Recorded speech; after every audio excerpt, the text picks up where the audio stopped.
Merci Seigneur. Que quelqu'un dise avec moi, arrête-toi et prends un temps pour Dieu. Arrête-toi et Arrête-toi prends et un prends temps un pour temps Dieu. pour Dieu. Et Pour Dieu. Dis-le à ton frère, dis-le à ta soeur une dernière fois pour que il entende ça. Arrête-toi et prends un temps arrête-toi pour et Dieu. prends un temps pour Dieu. Arrête-toi et Arrête-toi prends et un prends temps un pour temps Dieu. pour Dieu. Alors, par la grâce de Dieu, ce ne sera pas un message long. Ce ne sera pas un message long par la grâce de Dieu. Hein. Comme au mariage, j'ai tenu ma parole, donc l'onction est là. Donc, on va appliquer l'onction. C'est que ce message, en fait, quand je l'ai reçu, le Seigneur avait une volonté. Et a une volonté, c'est que il dit que cette parole, c'est pour son peuple qui est agité. Donc, si tu es ici, tu te sens agité, tu te sens acculé, tu te sens dispersé, tu te sens oppressé, opprimé, tu te sens stressé, tu te sens overbooké, ce message est pour toi. Et la parole d'abord que tu dois savoir aujourd'hui que le Seigneur te dit, c'est que tu dois t'arrêter et prendre un temps pour lui. Et vous savez, il y a un passage, c'est dans Ecclésiaste 3, le verset 1. Ecclésiaste 3, verset 1 dit, il y a un temps pour tout, un temps pour toute chose sous les cieux. Il y a un temps pour tout, un temps pour toute chose sous les cieux. Et vous allez voir que actuellement, dans notre génération, nous sommes une génération où tout va vite. Tout va vite. Tout va vite. Il n'y a personne d'entre nous ici qui ne veut pas aller vite. Il n'y a personne d'entre nous ici qui ne fait pas plusieurs choses à la fois. Et en même temps, c'est quelque chose de positif, en même temps, c'est quelque chose de très négatif. C'est-à-dire que notre génération, vu que la performance est au centre de toute chose, et que aussi on est au milieu, ou plutôt je dirais dans un système qui fait que tout est performant pour qu'on puisse avoir tout rapidement et qu'on puisse aussi faire beaucoup de choses en même temps. Mais tout ça, c'est dans l'optique d'optimiser le temps. Et ça fait que on est là, on accélère, on court derrière plusieurs lièvres, c'est comme ça que je vais dire ça. On court par ceci, on court par cela. Et moi, je dis que c'est vrai, c'est bien de pouvoir faire plusieurs choses, de réaliser des choses assez rapidement. Mais parfois, c'est un danger. Nos parents, je crois que le niveau de choses, ou nos grands-parents, le niveau de choses qu'ils faisaient, en fait, ça n'a rien à voir avec nous, ce que nous pouvons faire en une journée. Le niveau d'information que nous pouvons emmagasiner dans notre génération n'a rien à voir du niveau d'information que eux ils emmagasinaient. Est-ce que vous voyez? Maintenant, le problème avec ce genre d'environnement, ce genre de système, c'est que à force de vouloir, ou je dirais de pouvoir faire plusieurs choses à la fois, souvent, on rate les choses que nous devons réellement faire, les choses essentielles, les choses les plus importantes.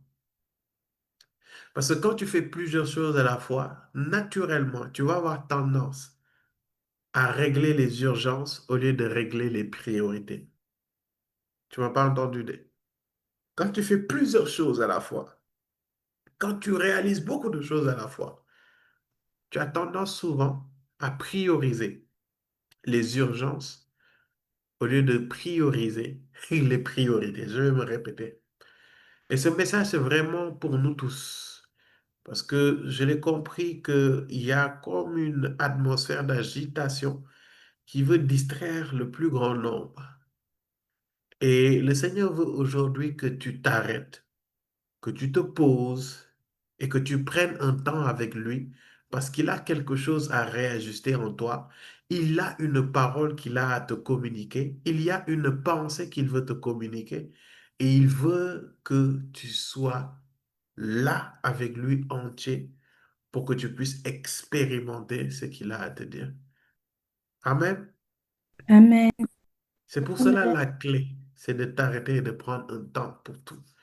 C'est pour cela que j'ai beaucoup aimé le passage où le Seigneur parlait avec Marthe. Marie était au pied du Seigneur. Marc s'occupait de beaucoup de choses, beaucoup. Et ce qu'il faisait n'était pas forcément mauvais parce que quelqu'un de la carrure de Jésus, quand il vient chez toi, ce que tu veux quand même, c'est de prendre le temps de le mettre bien, c'est de prendre le temps de lui préparer quelque chose à manger et à boire, ou même là où il doit dormir. Mais vous allez voir que Marie avait tout laissé et il s'est mis au pied du maître. Et Marthe, à un moment, s'est agacée. Il a dit, mais Seigneur, tu ne vois pas ce que Marie soit là, je fais beaucoup de choses et elle ne bouge même pas. Sûrement, Marthe attendait du Seigneur que le Seigneur Jésus dise, ah non, Marie, tu es une fainéante, ce que tu fais, c'est pas bon. Mais le Seigneur Jésus lui dit, non, Marthe, Marthe, tu t'agites pour beaucoup de choses. Mais une seule chose, je vais dire, est essentielle et importante. Et c'est Marie qui a pris cette part-là. Et cette part ne lui sera pas ôtée. Cette part ne lui sera pas ôtée. Et j'ai beaucoup aimé la série d'enseignements de l'apôtre Sanogo. Il faut l'écouter. Il va t'apprendre à prioriser les choses. Nous, on ne va pas parler de ça, hein.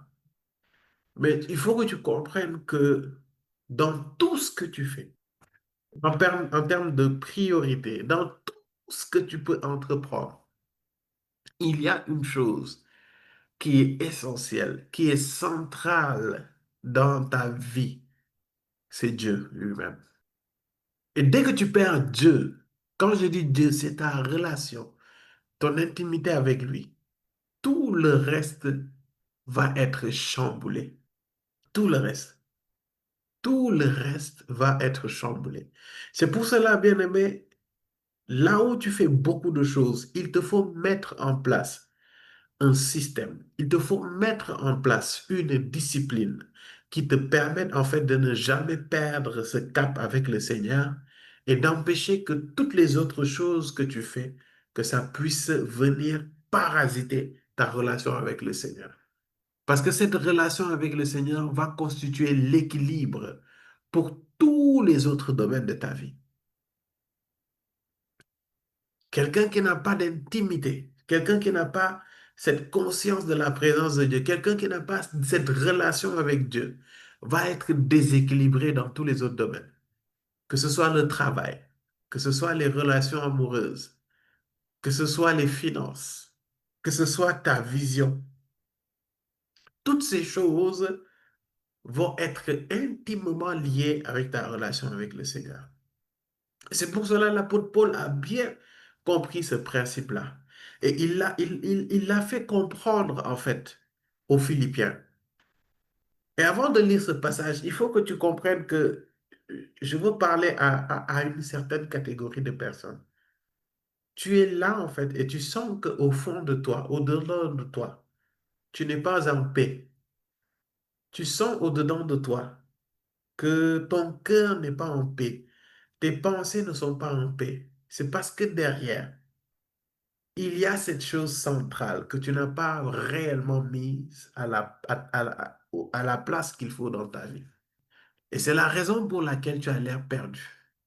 C'est la raison pour laquelle tu as l'air déséquilibré, déstabilisé. Et je ne sais pas si vous vous rendez compte, mais j'ai comme l'impression que Dieu veut communiquer à son peuple une certaine stabilité, un certain calme et effacer de son peuple une certaine agitation. Parce que le message de mercredi dernier, c'était un message pour éviter un déséquilibre, pour éviter une croissance épileptique comment dire, dans ta foi, dans ta vie spirituelle. Et Dieu a fait comprendre qu'il faut, pour que tu puisses croître spirituellement, grandir spirituellement, mais de manière ordonnée, de manière croissante, il te faut connaître quelle est la voix de ton berger et écouter la voix de ton berger. Ça, c'est une chose. C'est par rapport à la croissance spirituelle. Mais en ce qui concerne la paix de ton cœur et la capacité de rester sur le chemin que le Seigneur a prévu pour toi, ça va dépendre non seulement de ta capacité à entendre la voix de ton berger, mais premièrement, c'est d'avoir la capacité de maintenir, de garder cette relation que tu as avec le Seigneur. Et il te faut mettre en place une discipline, un système dans ta vie pour y arriver. Et c'est ce que l'apôtre Paul dit dans Philippiens 4, le verset 6 à 7. Ne Uhum. vous inquiétez de rien, mais en Ah, toute chose, faites connaître vos besoins à Dieu par des uhum. prières et des supplications avec des actions de grâce. Et la paix de Dieu, qui surpasse toute intelligence, gardera vos cœurs et vos pensées en Jésus-Christ. Amen. En Amen. fait, à travers ce passage, je viens te donner une clé pour apprendre à t'arrêter, apprendre à te réajuster et apprendre à regagner ta paix et apprendre à garder tes pensées en Christ. Et les chrétiens, l'erreur que vous faites, c'est que lorsque vous voulez euh, garder votre paix, lorsque vous voulez garder une certaine stabilité, la première chose que vous allez chercher à faire, c'est soit de diminuer, soit d'arrêter les choses de Dieu. Je l'ai constaté. Plusieurs personnes, dès que tu veux te réajuster, dès que tu veux arrêter, tu es un peu embrouillé, tu ne connais plus quel chemin prendre, quelle décision prendre, la première chose que tu vas chercher à éliminer, hein, c'est les choses de Dieu. Soit tu vas diminuer ta vie de prière, soit tu vas diminuer ta vie de méditation, soit tu vas diminuer ton service envers Dieu, soit tu vas diminuer peut-être les temps de jeûne, soit tu vas diminuer le temps que tu vas passer dans l'atmosphère de sa présence. Tu vas voir que c'est les choses de Dieu que tu vas cibler directement. Oui, oui, oui, oui. Ça, je l'ai remarqué. Et bibliquement, ça s'écrit, hein. Amen. Bibliquement, ça se comprend, ça peut s'expliquer. Mais moi, par expérience, je l'ai observé. J'aimerais te dire quelque chose. En fait, quand tu te lèves et tu prends cette décision, tu es en train de donner un message fort au Seigneur. Parce que la question que je veux te poser, c'est pourquoi tu ne diminues pas ton temps de travail? Pourquoi tu ne diminues pas ton temps de sommeil? Pourquoi tu ne diminues pas ton temps de sommeil, tes temps de loisirs? Pourquoi tu ne diminues pas tes interactions sur les réseaux sociaux? Pourquoi tu ne diminues pas ta nourriture, par exemple jeûner? Pourquoi tu ne diminues pas ton temps que tu parles avec tes copains, tes copines, tes amis? Pourquoi? Pourquoi? Et pourquoi tu penses qu'en réduisant ton temps de service, ton temps d'intimité, ton temps avec Dieu, pourquoi tu penses qu'en réduisant ça, ça va réajuster les choses? C'est une question que je te pose. En fait, tu es en train de dire que si tu es... En fait, le message que tu envoies dans le spirituel, c'est si tu n'es pas stable, si tu es perdu, si tu n'as pas le choix, si tu n'as pas, tu ne connais plus la décision à faire, en fait, c'est à cause de ces choses de Dieu que tu es en train de faire. Et vous allez voir que dans nos vies, dès qu'il y a un déséquilibre, la première chose qu'on va essayer de changer, d'affecter, c'est notre vie par rapport aux choses de Dieu. Mais jamais notre temps de travail va diminuer. Pourquoi? Parce que vous savez que si tu le fais, tu auras des problèmes. Un. Et deux, c'est parce que tu as un engagement, tu as un contrat. Donc toi, tu penses qu'avec Dieu, tu n'as pas d'engagement, tu n'as pas de contrat. Et j'aime bien cette phrase de l'apôtre Ivan, c'est cash, mais il a dit, je n'ai jamais vu une personne être en pause dans le service et revenir et ses problèmes soient réglés. Est-ce que je parle à quelqu'un ici? La solution, c'est ça.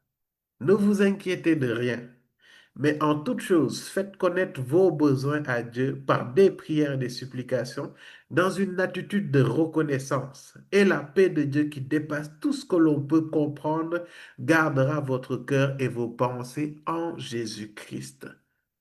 Les clés sont là. C'est la capacité de décider de ne pas s'inquiéter. Un.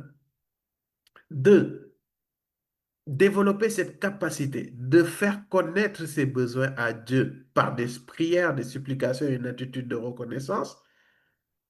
Et moi, je veux départir le troisième, c'est en fait dans une attitude de reconnaissance, développer une attitude de reconnaissance. C'est une arme puissante pour balayer l'inquiétude dans votre vie. C'est une arme très puissante et qu'on n'a pas forcément le réflexe d'avoir. L'homme va souvent vivre par rapport à ce qu'il voit, ce qu'il sent et ce qu'il perçoit. C'est-à-dire dans le temps T, ce qu'il sent, c'est ce qu'il va enregistrer comme information et c'est ce qu'il va considérer. Alors que ce n'est pas ça. Ce n'est pas ce que la Bible te dit. J'aimerais dire aujourd'hui à quelqu'un, si tu n'es pas en paix, si tu n'as pas d'équilibre dans ta vie, si tu ne sais plus où mettre le pied, je veux t'inviter à prendre une attitude d'action de grâce. Il faut que tu t'arrêtes, tu prennes un temps avec Dieu et que tu te rappelles, tu te remémores, tu te commémores tout ce que le Seigneur a fait pour toi.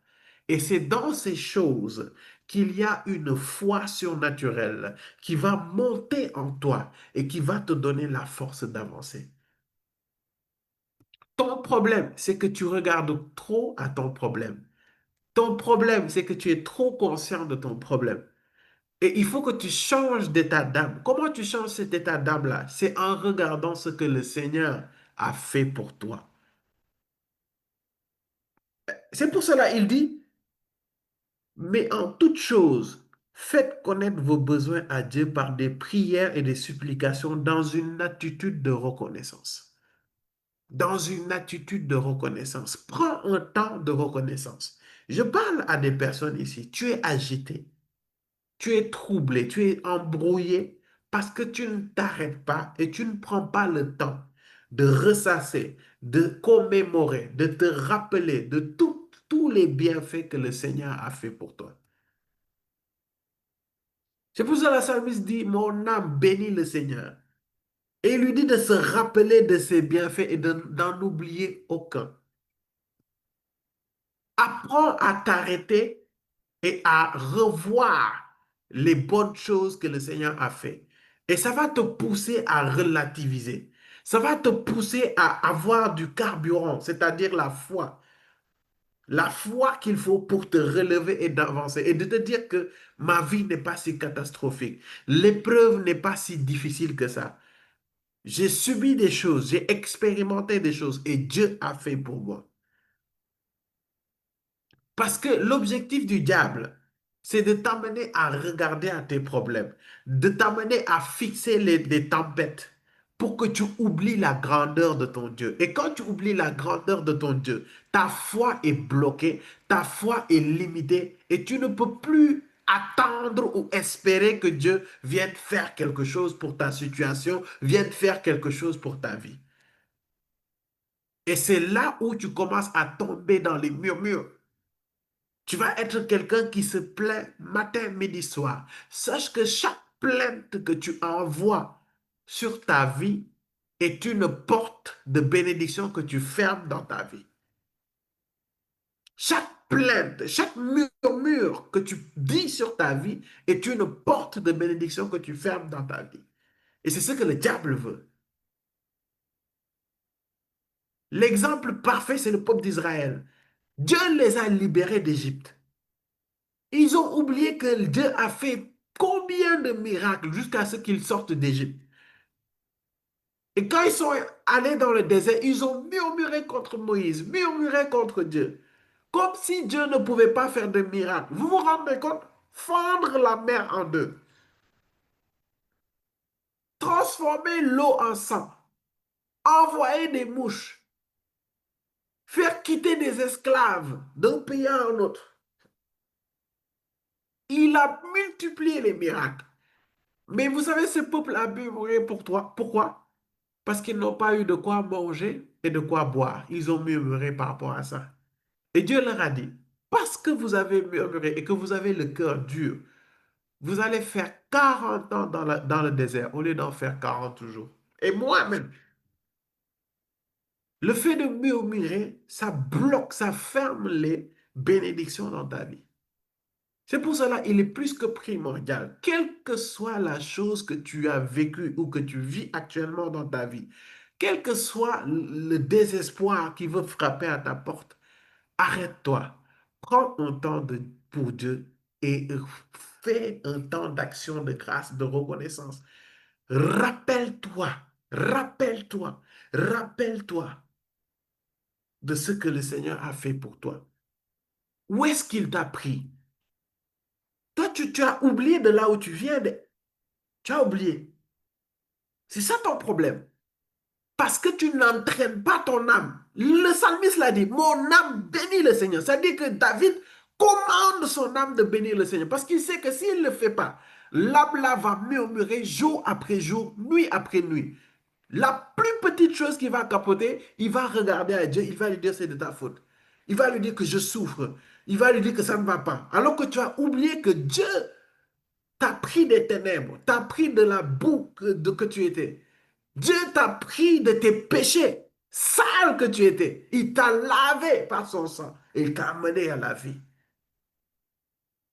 Dieu t'a fait quitter la dépression. Bien aimé, vous savez, parfois, on manque de reconnaissance. Et ce manque de reconnaissance, c'est ce qui amplifie les choses. Vous savez, et ça, quand je parle de Dieu lui-même, mais aussi de toutes les voies, moyens et même personnes qu'il a disposées dans ta vie pour te délivrer de quelque chose. Dieu t'a délivré d'une certaine oppression ou d'une certaine maladie. Dans la famille, refuge pour les nations. Vous savez, je parle beaucoup dernièrement. Je crois que c'est l'Esprit qui m'amène à le faire. C'est que je suis en train de beaucoup parler parce que le Seigneur veut qu'on développe une attitude de loyauté envers sa famille spirituelle. Il y a des gens ici, vous êtes déloyaux par rapport à votre famille spirituelle. Et je n'ai jamais vu un déloyal aller loin. Jamais. Et je ne fais pas de, comme on dit là, les trucs sectaires ou quoi que ce soit. Je vous dis les principes divins. Quand Dieu utilise une source pour te bénir, il faut honorer cette source. Pas seulement dans ta bouche, mais dans ton cœur, dans ton attitude, dans tes pensées.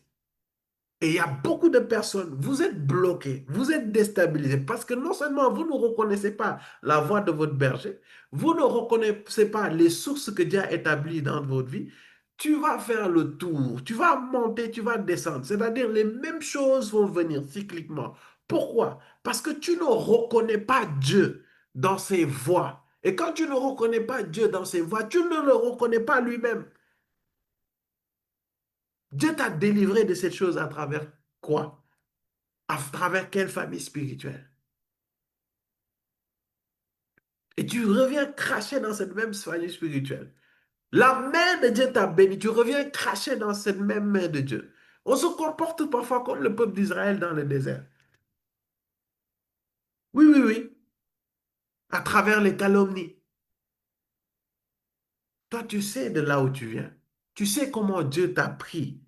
Il a changé, transformé ta vie. Et il n'a pas fait juste comme ça directement. Il t'a pris par la main, il t'a amené dans une famille spirituelle. Dieu a opéré des choses, des délivrances, des restaurations, un renouvellement de l'intelligence. Mais tu es la même personne qui va t'asseoir dans la compagnie des calomniateurs, dans la compagnie des critiqueurs. Qu'est-ce que Dieu peut faire de ce type de personne? Repends-toi, hein? Repentez-vous. J'ai donné l'exemple du ministère, mais je donne l'exemple de tout ce que le Seigneur fait à travers les hommes, à travers les institutions ou les entités. Apprends à t'arrêter. Apprends à t'arrêter, s'il te plaît, et à rendre des actions de grâce et à être reconnaissant de ce que Dieu fait. Vous savez, ces choses-là, toi d'abord, je vais commencer par toi. Ça te fait du bien. Ça te rassure. Ça te rappelle que tu as un Dieu qui te garde, qui te protège, qui t'accompagne. Ça te permet de relativiser et de te dire que ma situation, certes, j'ai un problème, mais mon Dieu est là. Mon Dieu est vivant et mon Dieu a fait. S'il avait fait, il fait et il fera. Ça permet ça. Mais d'autre part, ça permet à Dieu de voir ton cœur et de se rendre compte que tu ne le suis pas seulement pour ce qu'il a à te donner, mais tu le suis parce que tu l'aimes. Tu le suis parce que tu le reconnais comme ton Père, comme ton Seigneur, comme ton Sauveur. Et vous allez voir que le fait de développer cette attitude-là, l'apôtre Paul dit quoi? Il dit, et la paix de Dieu qui dépasse tout ce que l'on peut comprendre, gardera votre cœur et vos pensées en Jésus-Christ. Ta capacité à avoir ton cœur gardé en Jésus-Christ et un cœur en paix va dépendre de ta capacité à faire connaître à Dieu toutes sortes de choses, à te confier à lui et à être reconnaissant envers lui. C'est pour cela il faut que tu apprennes à t'arrêter. Arrête de... C'est-à-dire, c'est bien, il faut avancer dans la vie. Il faut courir dans la vie. Il faut foncer d'une certaine manière dans la vie. Mais ne le fais jamais au détriment de ta relation avec le Seigneur. Jamais au plus grand jamais. Arrête-toi. Ne relègue jamais Dieu au second plan. Non, non, non, refuse. Arrête-toi. Réajuste ta relation avec lui. Parle-lui, instruis. C'est-à-dire les choses qu'il a dit que tu dois faire. Pourquoi tu veux les arrêter? Alors que c'est lui-même qui t'a mandaté. Il y a des choses que Dieu t'a dit dans le secret. Pourquoi tu veux les arrêter? Il y a des choses que Dieu t'a dit, fais comme ça, fais comme ci, fais comme ça. Du jour au lendemain, tu vas arrêter. Pourquoi? Parce que. C'est pour ça qu'il faut que tu t'arrêtes et que tu prennes un temps avec Dieu, que tu sois reconnaissant et que tu lui poses des questions. Tu lui demandes, où en est-il de votre relation? Où en est-il de notre intimité? Où en est-il de notre, comment dire, de nos engagements l'un envers l'autre? Parce que l'engagement envers Dieu, c'est pas seulement passer du temps dans sa présence. C'est pas seulement méditer, prier. Non, non, non, non. Il a des exigences qu'il t'a confiées dans le lieu secret et que tu dois respecter, que tu dois honorer. Mais est-ce que tu les as honorées? Est-ce que tu les as respectées? Sinon, prends le temps, demande pardon et confie-toi à lui. Ne vous inquiétez de rien. Mais en toute chose, faites connaître vos besoins à Dieu par des prières et des supplications, dans une attitude de reconnaissance. Et la paix de Dieu, qui dépasse tout ce que l'on peut comprendre, gardera votre cœur et vos pensées en Jésus-Christ. Se confier à lui, mais aussi être reconnaissant. Je vais te demander, je vais te poser la question maintenant là. Qu'est-ce que Dieu a fait pour toi? Prends quelques secondes et essaie de répondre à cette question. Tu as tellement regardé. Regarde, si je te disais, je te donne 10 secondes pour me dire qu'est-ce que Dieu a fait pour toi. Il y a des gens qui vont bugger. Mais quand je vais dire en 10 secondes, dites-moi c'est quoi vos problèmes. Avant même que je finisse ma question, vous allez sortir des réponses. Non, c'est vrai ou c'est faux?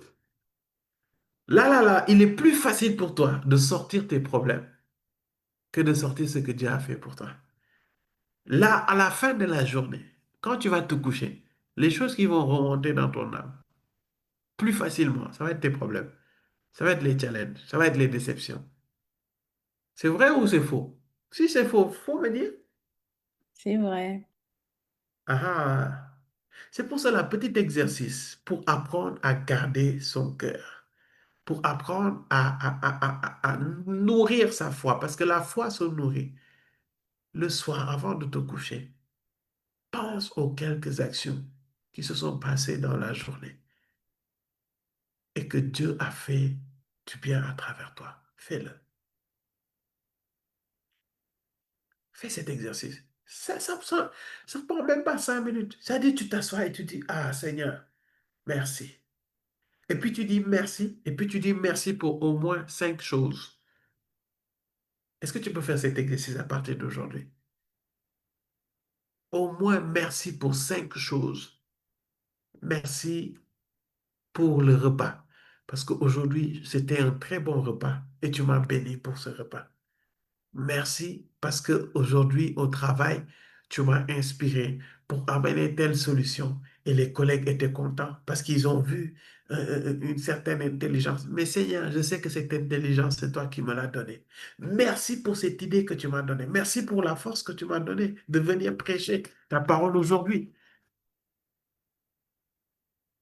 Ah, merci. Ça, rares seront les gens qui le feront, mais moi, je vais le faire. Merci pour ma famille spirituelle. Merci pour le ministère Refuge pour les Amen. Nations. Je suis tellement reconnaissant, Seigneur. J'aurais pu être dans bien des endroits, dans des groupuscules, dans des lieux occultes, mais tu as guidé mes pas dans une famille où on m'apprend à grandir, à marcher avec le Seigneur, sans abus, sans contrainte, avec respect, avec amour, avec des frères et sœurs en Christ bienveillants. Tu rends grâce. Bon, pour d'autres personnes ici, ça va être, je te rends grâce pour ma guérison, pour ma délivrance aujourd'hui. Et tu vas voir que quand tu finis, va dormir. Tu vas voir que tu vas dormir avec le cœur en paix. Ça ne veut pas dire que tu dois ignorer tes problèmes. Non, mais tes problèmes, tu dois en prendre compte dans le but de les régler, mais pas dans le but de les ruminer et ça va provoquer des murmures sur ta vie. Non, ma vie, ça ne va pas. Je souffre, ok, patati patata. Ça, c'est la réalité. C'est une réalité, c'est vrai. Ta souffrance est là, tes problèmes sont là. Ça, c'est une réalité, mais ce n'est pas la vérité. La vérité, c'est ce que la parole de Dieu dit de toi. C'est ce que la parole de Dieu a dit concernant ta vie. Quelles sont les promesses de Dieu? Peut-être que tu es malade aujourd'hui, peut-être que tu n'as pas d'argent aujourd'hui, peut-être que tu n'as pas de travail aujourd'hui. Mais ce que la parole de Dieu dit, c'est que j'ai des projets de bonheur pour toi et non de malheur. Rends grâce pour cela. Demain sera meilleur. Je te le garantis. Si tu es en Christ, moi je te Amen. le garantis, demain sera meilleur. Amen. Demain sera meilleur. Mais tu es là, tu rumines tes problèmes jour et nuit. Tu rumines les choses que tu n'as pas. Tu rumines les choses que tu n'as pas réalisées. En fait, ça va développer de l'amertume en toi. Un stress comme pas possible, de l'angoisse comme pas possible. Apprends à bénir le Seigneur, à compter ses bienfaits et aussi, comme il a écrit, avoir une attitude de reconnaissance. Parce que c'est ça, c'est là où la paix de Dieu vient. Parce que, excusez-moi, il ne faut pas avoir une mauvaise interprétation de la paix de Dieu. La paix de Dieu ne veut pas dire l'absence de problème.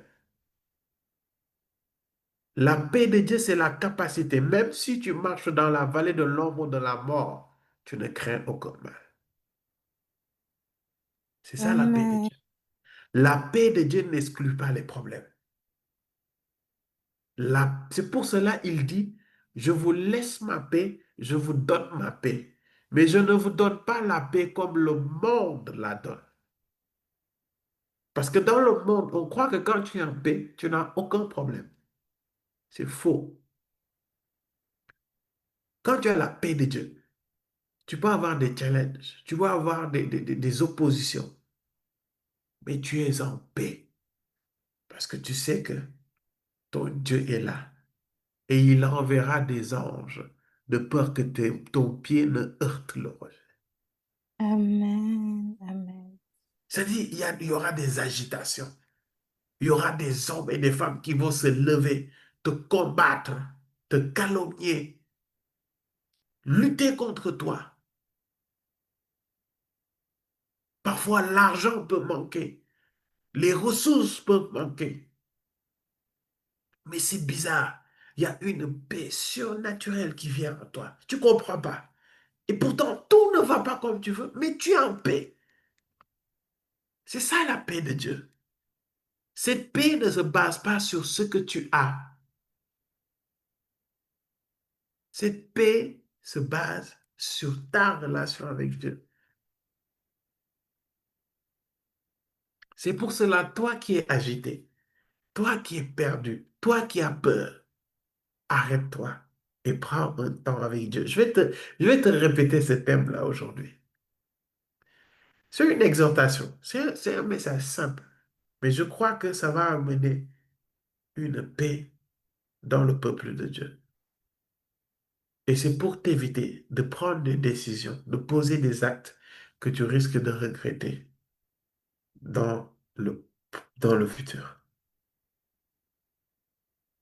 Est-ce que tu es avec moi? Yes, amen. Donc, fais l'exercice. Cinq choses dans la journée. Cinq choses.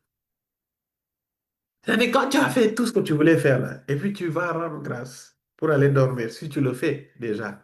Si tu es quelqu'un qui dort avec ton téléphone, ce sera l'occasion de ne plus dormir avec ton téléphone. C'est-à-dire, tu dors jusqu'à le téléphone tombe sur ton visage. Tu vas arrêter ça, OK? C'est pas bon. Quand tu dors, hein, dors dans une atmosphère de prière ou de lecture, en tout cas dans la présence de Dieu. Mais tu TikTok, tu regardes, et puis tu finis, tu te poses et puis tu dors. Toi-même, ton sommeil est embrouillé. Dieu va vouloir te parler, mais tu vas voir des choses mélangées. C'est parce que ton âme est embrouillée comme pas possible. OK? Donc, la dernière chose que tu dois faire, c'est prier ou lire ou méditer. Et quand tu vas dormir, avant juste de dormir, tu ressasses ta journée et tu cherches cinq choses. Cinq choses pour lesquelles tu vas rendre grâce à Dieu. En fait, c'est automatique. C'est parce que j'ai levé la main. C'est pour cela. Cinq choses. Comme ça, vous allez voir la main. Vous allez rappeler que c'est cinq choses. Qui va faire le défi? Moi, je lève la main. Cinq. Cinq.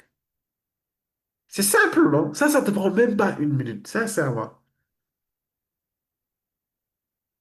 Et tu vas voir comment, en fait, l'état de ton cœur va changer. Tu vas te réveiller plus en paix. Tu vas te réveiller encore plus encouragé.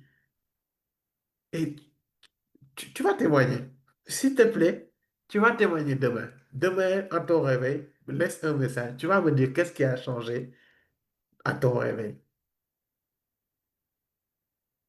Et au quotidien, dans la journée aussi, essaie, essaie, essaie. Et quand tu es tenté de murmurer, de dire, ah non, Seigneur, c'est pas... Non, tu dis, Seigneur, je te rends grâce. Mais en fait, tu tournes les murmures. Parce que Paul dit, il dit, ne vous inquiétez de rien, mais en toute chose, faites connaître vos besoins à Dieu. Faites connaître vos besoins à Dieu. Ah non, Seigneur, je n'ai pas de travail. C'est pas normal, je n'ai pas de travail. Seigneur, je ne te cache pas, je commence à désespérer. Sincèrement, je commence à désespérer. J'ai besoin de ce travail pour subvenir à mes besoins. Aide-moi.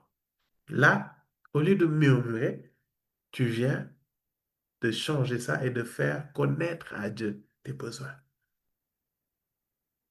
Eh oh, est-ce que vous m'entendez? Yes, amen. C'est des petites choses que vous pouvez appliquer et qui peuvent changer, transformer votre journée. Un, mais aussi forcer la paix de Dieu dans vos cœurs. Est-ce qu'on est ensemble? Amen. Donc, appliquons ces clés. Appliquons ces clés. Appliquons ces clés. Et vous allez voir, ça va vous faire énormément de bien. Énormément de bien. Donc c'est pour cela, à partir d'aujourd'hui, apprends à t'arrêter et à prendre du temps avec Dieu. Apprends. Et prendre du temps, c'est le regarder, observer à lui, s'orienter, l'écouter et être reconnaissant. C'était tout. C'était ces quelques mots que je voulais vous donner aujourd'hui. Aussi simple que ce soit. Vous savez, c'est des choses simples, mais appliquez-les s'il vous plaît. Appliquez-les s'il vous plaît. Et vous verrez ce que le Seigneur fera pour vous. Amen. Amen. Amen. Comme je l'ai promis, je ne Amen. vais pas être long. J'ai fait 30 minutes, je pense. On est allé à l'essentiel. J'ai libéré le message que le Seigneur avait mis dans mon cœur. Je ne vais rien forcer, tranquillement, mais arrête de murmurer, arrête de t'agiter et applique ces clés. Philippiens 4, versets 6 à 7. Applique-les et tu vas voir ce que le Seigneur va faire dans ta vie. Amen. Alors,